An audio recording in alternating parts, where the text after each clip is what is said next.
ഞാനൊരിക്കലും ഹീറോ അല്ല. എന്നെ രക്ഷപ്പെടുത്തിയ ഇവരാണ് യഥാർത്ഥത്തിലുള്ള ഹീറോ. ഇവരാണ് യഥാർത്ഥത്തിലുള്ള മഞ്ഞുമൽ ബോയ്സ്. ഇവർക്കാണ് കാര്യങ്ങൾ പറയാനുള്ളത്. ഇത് മനിതർ ഉണർന്നുകൊള്ള മനിത കാതലല്ലേ, അതേം താണ്ടി പുനിതമാണത്. ഹിമാലയം കീഴടക്കണം, ഗുണാക്കേവ് കീഴടക്കില്ല, ഹിമാലയം കീഴടക്കണം. ആദ്യം കണ്ണു തുറന്നപ്പോ ശരിക്കും മനസ്സിൽ എന്തായിരുന്നു? കണ്ണു തുറന്നപ്പോ ടൂറ് പോയത് മറന്നുപോയി, വീണത് മറന്നുപോയി, ശരീരം മൊത്തം പെയിൻ, വവ്വാലിന്റെ കരച്ചില്, കണ്ണീറ്റ് കുത്തിയ കാണാത്ത ഇരുട്ട്. എന്ത് ധൈര്യത്തിൽ ആ കുട്ടേട്ടൻ തായ്ക്ക് പോവാന്നുള്ളൊരു തീരുമാനം ഏതൊരു മൊമെന്റിലാണ് എടുത്തത്? കൂട്ടുകാരനാണ്, അവന് ഉപേക്ഷിച്ചിട്ട് പോരാൻ പറ്റില്ല. പിന്നെ എവിടെന്നോ ഒരു പ്രത്യേക എനർജി കിട്ടി. ദൈവത്തിന്റെ ഒരു അനുഗ്രഹമായിരിക്കും ആ സമയത്ത് ഒരു മഴ പെയ്യുകയും വെള്ളം അതിനകത്തേക്ക് വീഴുകയൊക്കെ ചെയ്യുന്നുള്ളത്. ഹായ് ഹലോ, എല്ലാവർക്കും നമസ്കാരം. മഞ്ഞുമൽ ബോയ്സ് കണ്ട എഫക്റ്റിലാണ് ഞാനുള്ളത്. ആ എഫക്റ്റ് തീരുന്നതിന് മുമ്പ് തന്നെ റിയൽ മഞ്ഞുമൽ ബോയ്സ് നമ്മുടെ കൂടെ ജോയിൻ ചെയ്യുന്നുണ്ട്. എല്ലാവർക്കും നമസ്കാരം. ഒരു കൂട്ടം ആൾക്കാരുണ്ട്. ആദ്യമായിട്ട് ഞാൻ ഇത്ര ആൾക്കാരെ വെച്ചിട്ട് ഒരു ഇന്റർവ്യൂ എടുക്കുന്നത്. നിങ്ങൾ 11 പേരല്ലേ? ആരാണ് ഈ റോള് ചെയ്തിരിക്കുന്നതെന്ന് സ്റ്റാർട്ട് ചെയ്താലോ? അവിടുന്ന് തുടങ്ങാം. ഹലോ, ഞാൻ സിക്സൻ. ബാലു വർഗീസ് ആണ് ഈ മഞ്ഞുമൽ ബോയ്സ് എന്നുള്ള സിനിമയിൽ എൻ്റെ ക്യാരക്ടർ ചെയ്തിരുന്നത്. എൻ്റെ പേര് കൃഷ്ണകുമാർ, ഗണപതിയാണ് എൻ്റെ ക്യാരക്ടർ ചെയ്തേക്കുന്നത്. എൻ്റെ പേര് സുമേഷ്, വിവേക് എന്നുള്ള ക്യാരക്ടർ ചെയ്തത്. എൻ്റെ പേര് സുധീഷ്, ദീപക്കാണ് എൻ്റെ ക്യാരക്ടർ ചെയ്തത്. എൻ്റെ ഒരു സുഭാഷ്, ബാസിയാണ് എൻ്റെ ക്യാരക്ടർ ചെയ്തത്. എൻ്റെ പേര് സിച്ചു, സൗമ്യനാണ് എൻ്റെ ക്യാരക്ടർ ചെയ്തത്. എൻ്റെ പേര് സുജിത്ത്, അരുൺ കുര്യനാണ് എൻ്റെ ക്യാരക്ടർ ചെയ്തേക്കുന്നത്. എൻ്റെ പേര് ജിൻസൺ, വിഷ്ണു രഘുവാണതിൽ ക്യാരക്ടർ ചെയ്തത്. എൻ്റെ പേര് പ്രസാദ്, ഞാൻ ഡ്രൈവറാണ്. ഇതിനകത്ത് ഖാലിദ് റഹ്മാനാണ് എൻ്റെ കഥാപാത്രം ചെയ്തത്. എൻ്റെ പേര് സിജു, ജീൻലാലാണ് ക്യാരക്ടർ ചെയ്യണത്. എൻ്റെ പേര് അഭിലാഷ്, ചന്തുവാണ് ക്യാരക്ടർ ചെയ്യുന്നത്. ചേട്ടൻ്റെ എൻ്റെ അടുത്ത് കൂടുതൽ പ്രോത്സാഹനം എന്താ? സിനിമ ഉണ്ടോ അങ്ങനെ സംസാരിക്കൂല, അധികം സംസാരിക്കൂല, ഒന്നുമില്ല.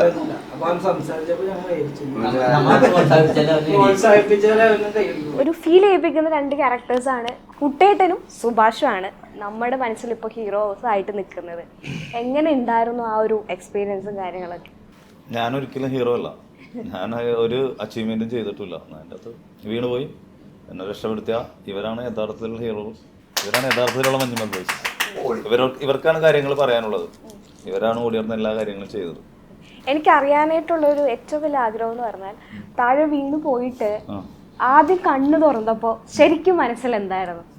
കണ്ണു തുറന്നപ്പോ ടൂറ് പോയത് മറന്നുപോയി, വീണത് മറന്നുപോയി, എല്ലാം മറന്നുപോയി, ശരീരം മൊത്തം പെയിൻ, വവ്വാലിന്റെ കരച്ചില്, കണ്ണീറ്റ് കുത്തിയ കാണാത്ത ഇരുട്ട്, പേടിച്ച് നിൽക്കുന്ന അവസ്ഥയായിരുന്നു.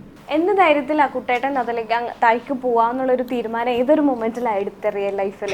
നമ്മുടെ കൂട്ടുകാരനാണ്, അവന് ഉപേക്ഷിച്ചിട്ട് പോരാൻ പറ്റില്ല. അത് ഒന്നാമത്തെ ധൈര്യം. പിന്നെ എവിടെന്നോ ഒരു പ്രത്യേക എനർജി കിട്ടി, അതും രണ്ടാമത്തെ ഇത്. പിന്നെ കുറേ നേരമേ നമ്മൾ കണ്ടുകൊണ്ടിരിക്കുകയാണ്. അവർ ഈ കയറ് താഴത്തോട്ടിടുന്നതും അവരതിനു വേണ്ടി ഒന്നും ശ്രമിക്കുന്നില്ല.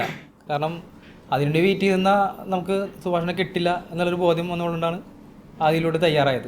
അവിടെ വീണ് പോകുന്ന സമയത്ത് ഒരു ഭയങ്കരമായിട്ട് മഴ പെയ്യുന്നുണ്ട്. അപ്പോൾ ഈ ഫ്രണ്ട്സൊക്കെ കൂടിയിട്ടാണ് ആ വെള്ളം താഴേക്ക് പോകാതിരിക്കാൻ വേണ്ടിയിട്ട് ഇവർ സ്വന്തം ശരീരം വെച്ചിട്ട് അതിവിടെ തടയുന്നുണ്ടായിരുന്നു. അപ്പം ഞങ്ങൾക്ക് ശരിക്കും അത് കണ്ടപ്പം സങ്കടം വന്നു. അപ്പം നിങ്ങളുടെ ഒരു സ്ട്രഗിളാണ് ഞങ്ങൾക്ക് അവിടെ കാണാൻ പറ്റിയത്, അല്ലെങ്കിൽ ഫ്രണ്ട്ഷിപ്പാണ് കാണാൻ പറ്റിയത്. അപ്പോൾ ആ ഒരു സിറ്റുവേഷനെ കുറിച്ച് എന്താണ് നിങ്ങൾക്ക് പറയാനുള്ളത്? അപ്പം നിങ്ങൾ എന്തായിരുന്നു കരുതിയത്? എന്തായിരുന്നു?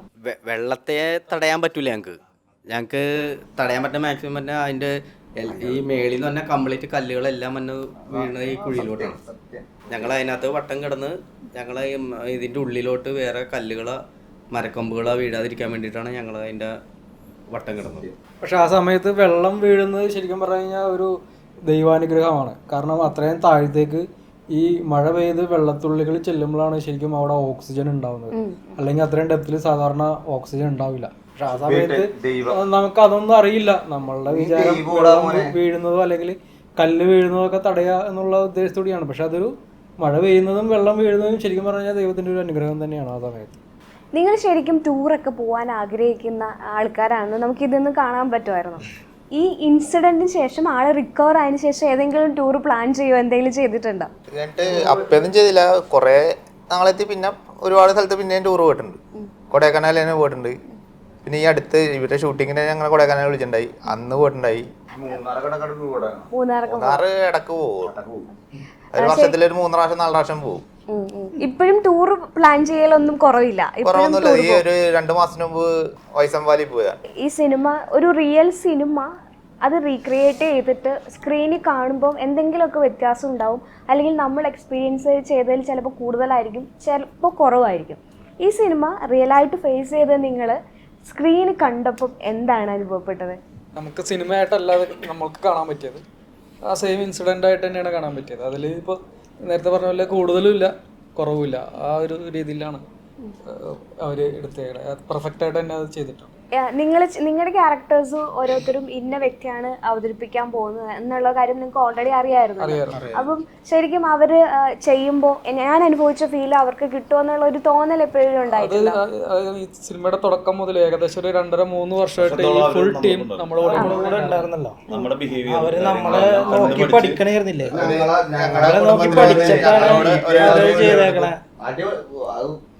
ഓരോരുത്തരും എങ്ങനെയാണോ അത് അവര് അതേപോലെ ക്യാച്ച് ചെയ്ത് അതുകൊണ്ടാണ് അവര് നടന്മാരായത്. അവര് ഇടയ്ക്ക് വിളിക്കും, നമ്മളെ പോവും, അവര് നമ്മുടെ രീതികളൊക്കെ അവര് ക്യാച്ച് ചെയ്യും. നേരത്തെ പറഞ്ഞ പോലെ തന്നെ നമ്മളാണോ റിയൽ മഞ്ഞുമൽ ബോയ്സ്, ഇനി അവരാണോ റിയൽ മഞ്ഞുമൽ ബോയ്സ് എന്നുള്ള ഒരു ആ ഒരു ഇതിലാണ് അവർ നമ്മളോട് എന്താ പറയാ സൂപ്പർ. ചേട്ടൻ ആദ്യം തൊട്ടേ സൂപ്പർ എന്ന് പറഞ്ഞ ആ ഒരു എക്സൈറ്റ്മെന്റിലാണ് ഇപ്പോഴും ഉള്ളത്.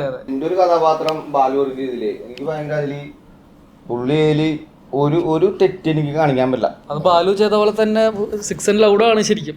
ആ ഒരു എന്താ പറയാ അത്രയും ലൗഡിലാണ് 6 ഒരു ക്യാരക്ടർ പോയിക്കൊണ്ടിരിക്കുന്നത്. അത് പുള്ളി സൂപ്പറായിട്ട് ചെയ്തിട്ടുണ്ട്, എനിക്ക് ഭയങ്കര ഇഷ്ടപ്പെട്ടിട്ടുണ്ട്. ബാലു അടിപൊളി എന്ന് പറയാനില്ല. ഇപ്പൊ ഇവിടെ ചന്ദനക്കുറിയിട്ടൊക്കെ ഒരു ചേട്ടൻ ഇരിക്കുന്നുണ്ട്.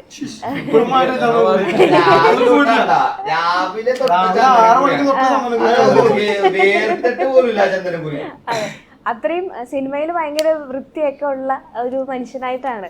ശരിക്കും റിയൽ ലൈഫിൽ ഇത്രയും തവണ കുളിക്കുകയൊക്കെ ചെയ്യോ? എത്ര തവണ കുളിക്കും ഒരു ദിവസം?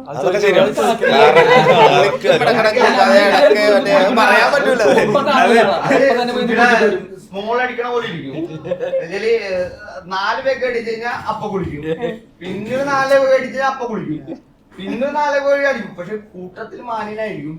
ചന്ദനക്കുറി ഒരിക്കലും ആയില്ല. ചന്ദനക്കുറി അത് കൊട്ടാണ്.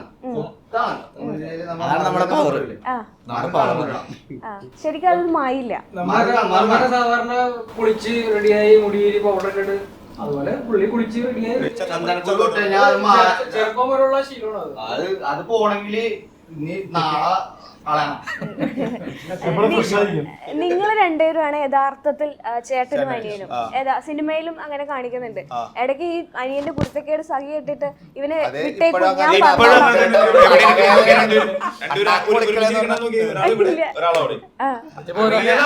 അങ്ങനെയൊന്നുമില്ല എന്റെ കൂടപ്പിറപ്പാണ് ചേട്ടൻ. ഒരു കാര്യം എന്റെ കൂടപ്പിറപ്പാണ് ചേട്ടൻ. പിന്നെ വേറെ ആരുണ്ട് ഞങ്ങൾ തമ്മില് എനിക്ക് ഭയങ്കര ഇഷ്ടമുള്ള ആദ്യമായിട്ടായിരിക്കും കേൾക്കുന്നത്. ഒരു വീട്ടിൽ കൂടുന്ന ആൾക്കാരല്ലേ, കോറം കൂടണേ. നമ്മുടെ ചങ്ക് പ്രോയാണ് ചേട്ടൻ. പിന്നെ ഞാൻ പുള്ളിയുടെ കാര്യത്തിൽ ഇടപാടുള്ള, പുള്ളി എന്റെ കാര്യത്തിൽ ഇടപാടുള്ള. ഓക്കെ ഓക്കെ മച്ചാ സൂപ്പർ. മാത്രമല്ല ഇടക്കിടക്ക് ശരിക്കും പറഞ്ഞിട്ടുണ്ടോ ഇവനെ ഇവിടെ വിട്ടേക്ക്, വീട്ടിൽ പോയി അമ്മയോട് ഞാൻ പറഞ്ഞോളാന്ന് പറഞ്ഞിട്ടുണ്ടോ? അതൊക്കെ സ്ഥിരം പറയണല്ലേ അമ്മയോട് അപ്പം ആ ടൈമിൽ നിങ്ങൾ ആരും കല്യാണം കഴിച്ചിട്ടില്ലായിരുന്നു. മാത്രമല്ല സ്പെഷ്യലി കുട്ടേട്ടനോട് പറയുന്നുണ്ട് നിനക്ക് കല്യാണം കഴിച്ച് ജീവിച്ചൂടെ എന്ന് ചോദിക്കുന്നുണ്ട്.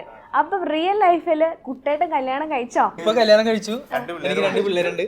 മൂത്താള് ഇപ്പൊ 4ാം ക്ലാസ്സിൽ പഠിക്കുന്നു, ഇളയാള് LKG പഠിക്കുന്നു. പറഞ്ഞ പോലെ വരാപ്പുഴ അവിടെ തന്നെയാണ് വൈഫ് കല്യാണം കഴിച്ചേക്കുന്നത്. അതെ, പെണ്ണ് കാണാൻ പോണേ. എന്നിട്ട് ആ പെണ്ണിനെ തന്നെയാണ് കല്യാണം കഴിച്ചത്. ആ പെണ്ണിനെ തന്നെ കല്യാണം കഴിച്ചു. വൈഫിന്റെ പേര് ജൂബി, മൂത്താള് ഐറിൻ, ഇളയാള് ഇവാന. കുട്ടേട്ടൻ മാത്രല്ല എല്ലാരും കല്യാണം കഴിച്ച് മക്കളൊക്കെ ആയിട്ടുണ്ടായിരുന്നല്ലേ? കഴിച്ചിട്ടില്ല. സുഭാഷ് കഴിച്ചിട്ടില്ല. സുഭാഷ് കഴിച്ചിട്ടില്ല. 6 കഴിച്ചിട്ടില്ല. സുഭാഷ് ഇപ്പോഴും കല്യാണം കഴിച്ചിട്ടില്ല. അന്ന് 13 വയസ്സ്. ഞാൻ വിശ്വസിച്ചൊന്നുമില്ല. അന്ന് +2 കഴിഞ്ഞിട്ടുള്ളൂ. നിക്സൺ ചേട്ടനാണ് ഏറ്റവും ചെറുപ്പം. കൈവിട്ട് ആത്മപ്രശംസ അവന് ഇഷ്ടമല്ല. അല്ല, മറ്റുള്ളവരെ കൊണ്ട് പറയും. അതുകൊണ്ട് മറ്റുള്ളവരെ കൊണ്ട് ഇങ്ങനെ പറയിപ്പിക്കും. സുഭാഷ് പടം ഇറങ്ങിക്കാണ്ട് കല്യാണം കഴിക്കാൻ വേണ്ടി ഇറങ്ങണേ. ഇനിയിപ്പോ കല്യാണം കഴിക്കാം.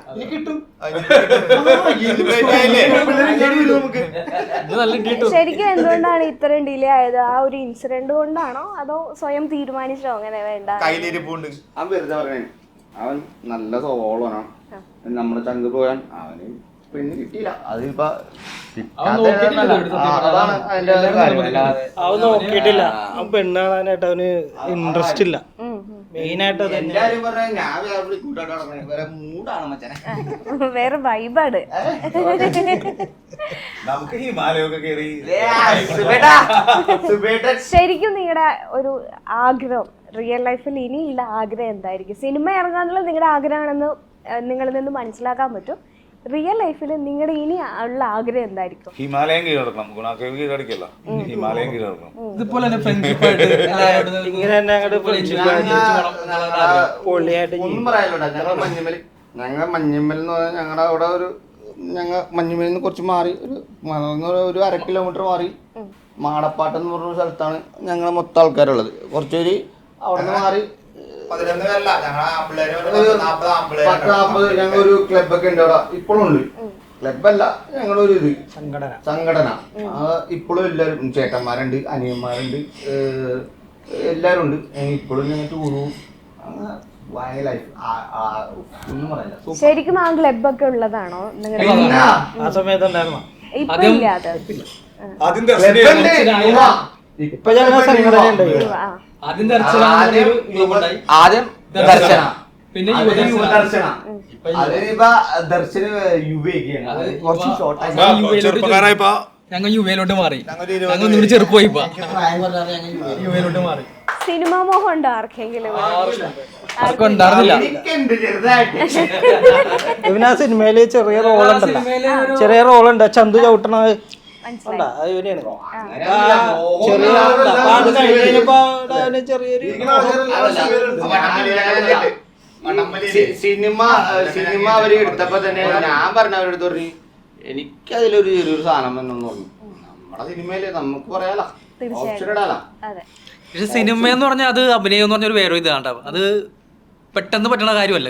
കാരണം ഞങ്ങളും ചെറിയ റോൾ ചെയ്തായിരുന്നു. പക്ഷെ അതിന്റെ ഡബിങ് കാര്യങ്ങൾ വന്നപ്പോക്കും ഒരു ടക്കല 2 ടക്കല ഒരുപാട് ടേക്ക് എടുക്കേണ്ടി വന്നു. ഇനി ആ ഒരു ഡബിങ്ങിൽ അത് ഒപ്പിച്ചെടുക്കാൻ. കാരണം അഭിനയിക്കുക എന്ന് പറയുന്നത് നിസ്സാര കാര്യമല്ല, അതൊരു കഴിവ് തന്നെയാണ്, അതൊരു കല, അത് കല തന്നെയാണ് ശരിക്കും പറഞ്ഞ അഭിനയം എന്ന് പറയുന്നത്. അതെ, കണ്ണ് ഒന്നും പറയാനില്ല. 4 ലക്ഷം രൂപ സെറ്റ്, 4 കോടി രൂപ സെറ്റാണ്. സെറ്റ് കണ്ടു കഴിഞ്ഞാലേ അത് എന്റെ ആർട്ട് ഡയറക്ടർ അജയ് അത് സമ്മതിക്കണം, സമ്മതിക്കാൻ പറ്റും. സെറ്റ്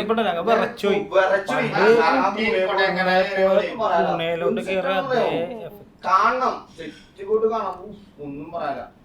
അതേ കൊടൈക്കനാല് തന്നെ സെയിം കൊടൈക്കനാലല്ല സെറ്റ് ഇട്ടത്, അവിടെയാണ് ശരിക്കും. റിയൽ ഗുണാക്കേവിലല്ല ഈ ഷൂട്ട് ചെയ്തതല്ല. എപ്പോഴെങ്കിലും കുട്ടേട്ടൻ താഴേക്ക് വരാതിരുന്നാൽ അല്ലെങ്കിൽ തിരിച്ചു വരാൻ പറ്റാതിരുന്നാൽ എന്ന് ഏതെങ്കിലും മൊമെന്റിൽ ചിന്തിച്ചിട്ടുണ്ടോ? മരണം. കുട്ടേട്ടൻ വന്നു കഴിഞ്ഞപ്പല്ലേ കുട്ടേട്ടൻ വന്നത് നമുക്ക് മനസ്സിലായത്. ഇവന് ഓൾറെഡി ആ താഴത്തോട്ട് ഒരാൾ വരുന്നെന്ന പറ്റി ചിന്തിച്ചിട്ടില്ല. ഇവൻ താഴത്തോട്ട് വീണപ്പോ തന്നെ ഇവന്റെ മൈൻഡ് ഔട്ട് ആയിട്ട് പോലും ഓർമ്മയില്ലാത്ത മനുഷ്യനാണ്. അല്ല, പിന്നെ അന്നേരം പിന്നീട് നമുക്ക് റിക്കവർ ചെയ്തെടുക്കാൻ പറ്റും. കുറച്ച് നാൾ കഴിഞ്ഞ പിന്നെ ഇവര് പറഞ്ഞ കഥകളും പിന്നീട് കുറെ കാര്യങ്ങളൊക്കെ കുറെ നാളെ ഞാൻ ഇത്ര പോയിട്ടുള്ള പവർ അവന്റെ ശരീരത്തിൽ മൊത്തം മറ്റേ സാധനം പവർ കൊടുത്തിട്ടുണ്ട്. ഇത്ര ബോയ്സ് അല്ലേ? താഴെ കിടക്കുമ്പോ സുഭാഷിന്റെ വിചാരം സുഭാഷ് മരിച്ചു, സുഭാഷ് വേറെ ഏതോ ലോകത്താണ് എന്നുള്ള രീതിയിലാണ് സുഭാഷ് അവിടെ സംസാരിക്കുന്നതും. അവിടെ നിന്ന് അങ്ങാടികൾ കെട്ടിപ്പിട്ടിട്ട് കരഞ്ഞിട്ടുണ്ട്. അതൊന്നുമല്ലേ ജീവിതത്തിലില്ലേ മനസ്സിലാക്കാൻ പറ്റില്ല. സങ്കടം എന്നൊക്കെ പറഞ്ഞില്ലേ, ആ അവസ്ഥ ഒന്ന് വേറെ ആലോചിച്ച് നോക്ക്. തീർച്ചയായിട്ടും നമ്മുടെ ഒരു കൂട്ടുകാരൻ രക്ഷപ്പെടൂലെന്നും പറഞ്ഞ് എല്ലാരും ഉപേക്ഷിച്ച് എല്ലാരും ഉപേക്ഷിച്ച് പൊയ്ക്കോന്ന് പറഞ്ഞിട്ടില്ലേ, ഞങ്ങൾ അവിടെ അന്ന് വന്നവരും ഒരാൾ പോലും പോസിറ്റീവായിട്ട് പറഞ്ഞിട്ടില്ല. കാരണം അവർ രക്ഷപ്പെടുമെന്ന് വന്ന ഓരോ കുഞ്ഞും പറയണതും അത് കിട്ടില്ല, പൊക്കോളാനാ പറയുന്നത്. അങ്ങനത്തെ ഒരു അവസ്ഥയായിരുന്നു അവിടെ. ശരിക്കും അത് സാത്താന്റെ അടുക്കളയിൽ സാത്താന്റെ അടുക്കള എന്ന് പറയുന്നത് ശരിക്കും അവര് ശരിയായിട്ടുള്ള കാര്യമാണ്. സാത്താന്റെ അടുക്കള എന്ന് തന്നെയാ പറയുന്നത്. അത് അതാണ് ആ കുഴി തന്നെയാണ് വലിയ വീഴും. അതാണ് അവിടെ ഉള്ളതിൽ ഏറ്റവും വലിയ കുഴിയാണോ? അതല്ലേ ഈ കുഴിയാണ്. വേറെ ഒരുപാട് കുഴികളുണ്ട്. ഇത് ഒരാൾക്ക് കടന്നു കാല് വെക്കാവുന്ന ഒരു ഗ്യാപ്പേ ഉള്ളു, അല്ലാണ്ട് വലിയ കുഴിയൊന്നും അല്ല. കാരണം അവിടെ ഒരു കാന്തിക വലയം ഉണ്ടെന്ന് അവർ പറഞ്ഞു ശരിക്കും പറഞ്ഞ. അതാണ് പവർ അവന്റെ ഒരു അത് കാരണം കൊണ്ട് അവൻ രക്ഷപ്പെട്ടത് തന്നെ. അവൻ നല്ല പവറുള്ള മനുഷ്യനാണ്. അവര് പറയണത് ഒരു കാന്തിക വലയം കൊണ്ടെന്നാ ശരിക്കും പറഞ്ഞ ആളുകളെ ചെകുത്താൻ വലിച്ചുകൊണ്ടുപോകാൻ വേണ്ടിയുള്ള ഒരു ഇതെന്ന് പറയില്ലേ, ആ ഒരു ഇതുണ്ടെന്നാ പറയണത് അവിടെ. അതാണ് അവിടെ ഡെവിൾസ് കിച്ചൺ എന്ന് പറയുന്നത്. അപ്പൊ വന്നവരെ ചെകുത്താൻ വലിച്ചുകൊണ്ട് പോകണം അവർക്ക് വേണ്ടി. ഞങ്ങൾ ഒരു 3/4 മണിക്കൂറെങ്കിലും ഇവനെ വിളിച്ചിട്ടുണ്ടാവും. ആദ്യം വിളിച്ച് അതിന് വിളി കേട്ട് അതിന് പിന്നെ വിളിച്ച് ഇഷ്ടമാരും വിളിച്ചിട്ടുണ്ട്. വിളി കേട്ടില്ലെങ്കിൽ നമ്മുടെ പയ്യൻ നമ്മളൊപ്പം ഉണ്ടാവൂല. പക്ഷെ ഞങ്ങ അവനെ കൊണ്ടുവരും. അത് ഞങ്ങളുടെ മനസ്സിലുണ്ടാവുന്നതാണ്. അത് അന്ന് ഞങ്ങളുള്ളതാണ്. വിളിച്ചില്ലെങ്കിൽ വിളി കേട്ടാലും അവനെ കൊണ്ടുവരുന്നുള്ള അവന്റെ വീട്ടിൽ അവന്റെ അമ്മനെ അവനെ കാണിക്കണം എന്നുള്ളൊരു മൈൻഡ് ഉണ്ടാവും. അത് ഞങ്ങളുടെ അതാണ് സ്നേഹം. കൂട്ടുകാരെന്നൊക്കെ പറഞ്ഞില്ലേ, അതാണ് കൂട്ടുകാരി. ഒരു ഡയലോഗ് ഉണ്ട്, ഇത് മനിതക്കാതലല്ലേ അതിലും താണ്ടി പുനിതമാണെന്നുള്ളത്. അപ്പം ആ ഡയലോഗ് നിങ്ങൾ എല്ലാരും കൂടെ ഒരുമിച്ച് പറയണമെന്ന് എനിക്കൊരു ആഗ്രഹമുണ്ട്. ചേട്ടൻ പാടിക്കോളൂ, ഞാൻ മ്യൂസിക്. കൺമണി അൻപോട് കാതലിൻ ഞാൻ എൻ്റെ കവിതയേ, കൺമണി അൻപോട് കാതലിൻ ഞാൻ എൻ്റെ കവിതയേ, ഇന്റെ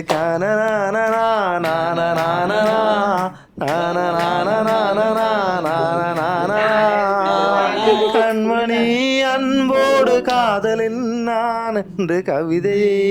ഇത് മനിതർ ഉണർന്നുകൊള്ള മനിതക്കാതലല്ലേ, അതേം താണ്ടി പുനിതമാണത്.